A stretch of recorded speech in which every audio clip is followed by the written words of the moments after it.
Baiklah, izinkan perkenalkan diri, saya bernama Nia Anggriani Pardede dengan NPM 211230089. Saya mahasiswa S2 di Universitas Logistik dan Bisnis Internasional dari kelas 12C.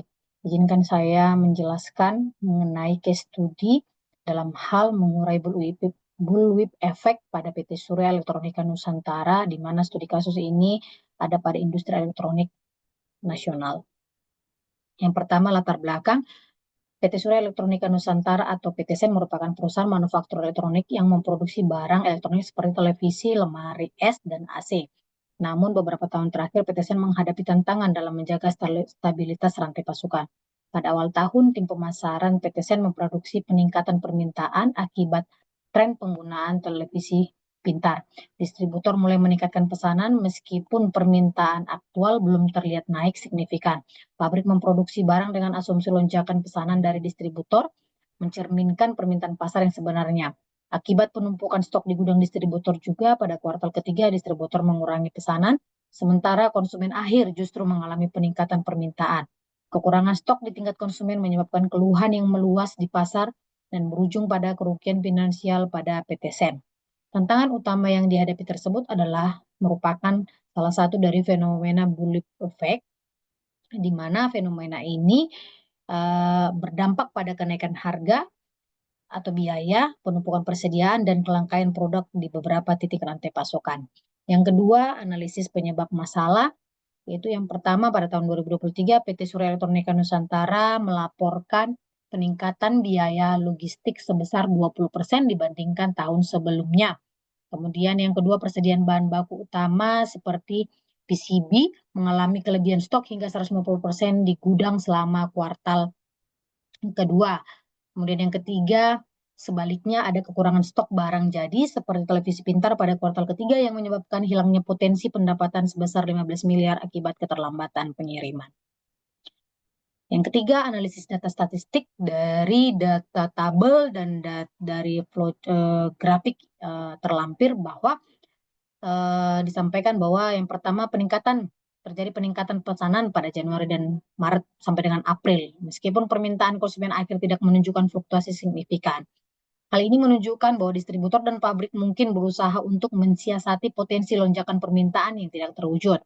Kemudian dari data itu juga bisa kita lihat penurunan permintaan pada bulan Februari disertai dengan pengurangan pesanan yang menyebabkan ketidaksesuaian antara permintaan dan pasokan barang jadi. Hal ini tentunya menunjukkan bahwa reaksi berlebihan terhadap fluktuasi permintaan yang kecil.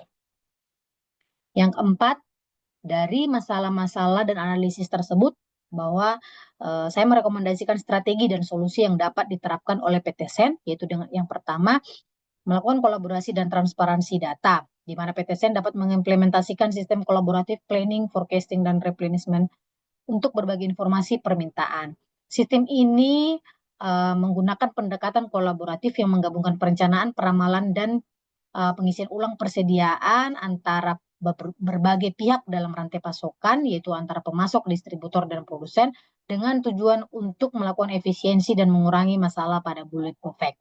Kemudian solusi yang kedua adalah pengurangan lead time. PT SEN dapat mengoptimalkan waktu pengiriman bahan baku dan produk jadi dengan melakukan atau memperpendek lead time sehingga perusahaan dapat merespon perubahan permintaan lebih cepat, mengurangi akumulasi stok yang berlebihan, dan pada akhirnya dapat mempercepat waktu produksi dan pengiriman dengan proses yang lebih efisien. Kemudian yang ketiga, melakukan stabilisasi pemesanan, yaitu yang pertama, PT SEN menggunakan metode forecasting atau peramalan yang lebih akurat, yaitu tentunya bisa dengan metode moving average, kemudian exponential smoothing, dan atau melakukan model peramalan demand driven. Tentunya hal ini dengan peramalan ini bertujuan untuk membantu perusahaan merespon perubahan tren permintaan dengan lebih cepat. Kemudian yang kedua, PT SEN dapat menggunakan sistem order smoothing atau dengan penyelarasan pemesanan, yaitu dengan cara yang pertama penetapan kuota pemesanan, yaitu PT SEN itu dapat menetapkan kuota pemesanan untuk distributor berdasarkan kebutuhan jangka panjang atau dapat dengan metode fixed order interval atau FOI. PTSN bisa menetapkan interval tetap untuk pemesanan. Atau PTSN juga dapat menggunakan sistem vendor management inventory, yaitu untuk memberikan akses kepada pemasok untuk dapat memonitor dan mengelola stok bahan baku di gudang mereka, sehingga pemasok dapat melakukan pemasaran dan pengisian ulang berdasarkan tingkat stok yang aktual dan kebutuhan yang lebih stabil. Kemudian PTSN juga dapat melakukan pengaturan harga dan diskon untuk mengurangi fluktuasi. Yang pertama dengan melakukan kebijakan diskon bertahap, dan yang kedua itu dapat melakukan pengaturan harga secara dinamis. Kemudian solusi atau rekomendasi yang keempat yang perlu diterapkan oleh PTSN adalah menerapkan teknologi modern, yaitu menerapkan sistem ERP terintegrasi yang dapat memberikan visibilitas real-time terhadap informasi permintaan stok dan pemesanan di seluruh rantai pasokan. Kemudian juga menerapkan teknologi berbasis cloud. Kemudian yang kelima, just in time.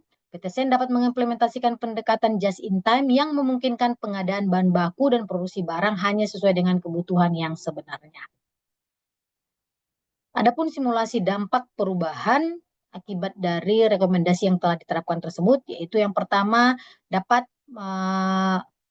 mengurangi biaya operasional, yang kedua mengefisiensi rantai pasok, kemudian tentunya dapat meningkatkan kepuasan pelanggan, dan keempat dapat pada akhirnya adalah peningkatan profitabilitas perusahaan. Hal ini dapat dilihat dalam tabel perubahan setelah implementasi, yaitu di mana indikator yang pertama biaya operasional, baik biaya penyimpanan, pengiriman, produksi, terjadi perubahan 10-15%. Kemudian dari indikator rantai pasok, yaitu yang pertama lead time bahan baku bisa berubah dari 30% hingga 50%. Kemudian persediaan barang jadi bisa berkurang 30%.